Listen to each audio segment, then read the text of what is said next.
தேவனுக்கே மகிமை உண்டாவதாக. எனக்கு அன்பான கர்த்தருடைய பிள்ளைகளே, கர்த்தருடைய ஜனமே, கர்த்தருடைய வார்த்தைகளை கேட்க ஆயத்தத்தோடு இருக்கிற உங்களோடு கூட கர்த்தர் இடைப்படுவாராக. வசனத்தின்படி கர்த்தர் உங்களை ஆசீர்வதிப்பாராக. இந்த நாளிலும் எரேமியாவின் தீர்க்கதரிசனத்தின் புஸ்தகத்திலே 31ஆம் அதிகாரம் 14வது வசனத்திலே வாசிக்கிறோம். என் ஜனங்கள் நான் அளிக்கும் நன்மையினால் திருப்தி ஆவார்கள் என்று கர்த்தர் சொல்லுகிறார். எனக்கு அன்பான கர்த்தருடைய பிள்ளைகளே, கர்த்தருடைய வார்த்தை இன்றைக்கு உங்களுக்கு நேராய் வருகிறது. நீங்கள் திருப்தி ஆவீர்கள்.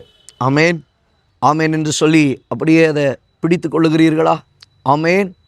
என் ஜனங்கள் நான் அளிக்கும் நன்மையினால், மனுஷன் கொடுக்கிற நன்மையினால் அல்ல, ராஜாக்கள் கொடுக்கிற நன்மையினால் அல்ல, உங்கள் வீட்டில் இருக்கிறவங்க கொடுக்குற நன்மையினால் அல்ல. இன்றைக்கி நிறைய பேருக்கு ஒரு காரியம் உண்டு. இந்த பெண் பிள்ளைகள் வீட்டில் இருந்து கிளம்பி கணவன் வீட்டுக்கு போகிறதுக்கு முன்பாக தாய் வீட்டு சீதனம் என்று சொல்லி எல்லாவற்றையும் என்ன பண்ணுவாங்க? அள்ளிட்டு போவாங்க. எதுக்கு? இந்த நன்மை எனக்கு வேணும், இது எனக்கு ஆசீர்வாதமாக இருக்கும், என் கணவருக்கு ஆசீர்வாதமாக இருக்கும் என்று சொல்லி. இப்படிப்பட்ட நன்மைகளினால் அல்ல, நிரந்தரமான நன்மைகளினால், உங்களுக்கான ஆசீர்வாதங்களை, உங்களுக்கான நிரந்தரமான ஆசீர்வாதங்களினாலே, உங்களுக்கான நிரந்தரமான நன்மையினால் கர்த்தர் உங்களை ஆசீர்வதிப்பார். எப்படிப்பட்ட நன்மையாம்? என் ஜனங்கள் நான் அளிக்கும் நன்மை. அப்போது தேவன் கொடுக்கக்கூடிய நன்மையினால், தேவன் உங்கள் வாழ்க்கையில் உங்களை ஆசீர்வதிக்கக்கூடிய நன்மையினால் நீங்கள் திருப்தி ஆவீர்கள். உங்கள் வாழ்க்கைகள் திருப்திப்படுத்தப்படும். தேவ பிள்ளையே, இன்றைக்கு திருப்தி இல்லாது இருக்கிற இடத்துல, திருப்தி அற்றுப்போன சூழ்நிலைகள் இருக்கிற இடத்துல கர்த்தர் உங்களை பார்த்து சொல்லுகிற ஒரு வார்த்தை, கர்த்தர் உங்களுக்காக ஆயத்தப்படுத்தி வைத்திருக்கிற நன்மை, உங்கள் குடும்பங்களில், உங்கள் வேலையின் காரியங்களில், உங்கள் ஆவிக்குரிய வாழ்க்கையில் உங்களுக்கான நன்மை கர்த்தர் ஆயத்தப்படுத்தி இருக்கிறார். கர்த்தர் கொடுக்கிற நன்மை உங்களை திருப்தியாக்கும். அதான் வசனம் சொல்லுகிறது, நன்மையும் கிருபையும் என்னை தொடருமா. அப்போது அந்த தொடருகிற நன்மை எங்கேருந்து? தேவனிடத்திலிருந்து. அந்த நன்மை எப்படிப்பட்டது? நன்மையான எந்த ஈவும் பூரணமான எந்த ஒரு வரமும் பரத்திலிருந்து உண்டாகி சோதிகளின் பிதாவினிடத்திலிருந்து அல்லவோ உங்களுக்கு இறங்கி வருகிறது.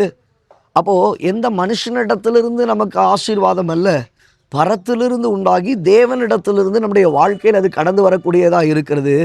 அந்த நன்மையினாலே, அந்த நன்மை என்ன செய்யும் தெரியுமா? பரலோகத்தின் நன்மை முழுமை பெற்றது. It's a perfect one. ஆண்டவர் அதை கொடுக்கும்போது நீங்கள் திருப்தி அடைவீர்கள், நீங்கள் திருப்தியாக்கப்படுவீர்கள். உலகத்திலேருந்து வரும்போது குறையாக இருக்கும், ஆனால் ஆண்டவரிடத்தில் இருந்து வரும்போது அது உங்களுக்கு நிறைவை கொண்டு வரும். அந்த நிறைவினால் நீங்கள் நிறைக்கப்படுவீர்கள். கர்த்தர் உங்களை ஆசீர்வதிப்பார்கள். பிள்ளை மூடி ஜெபிக்கலாமா?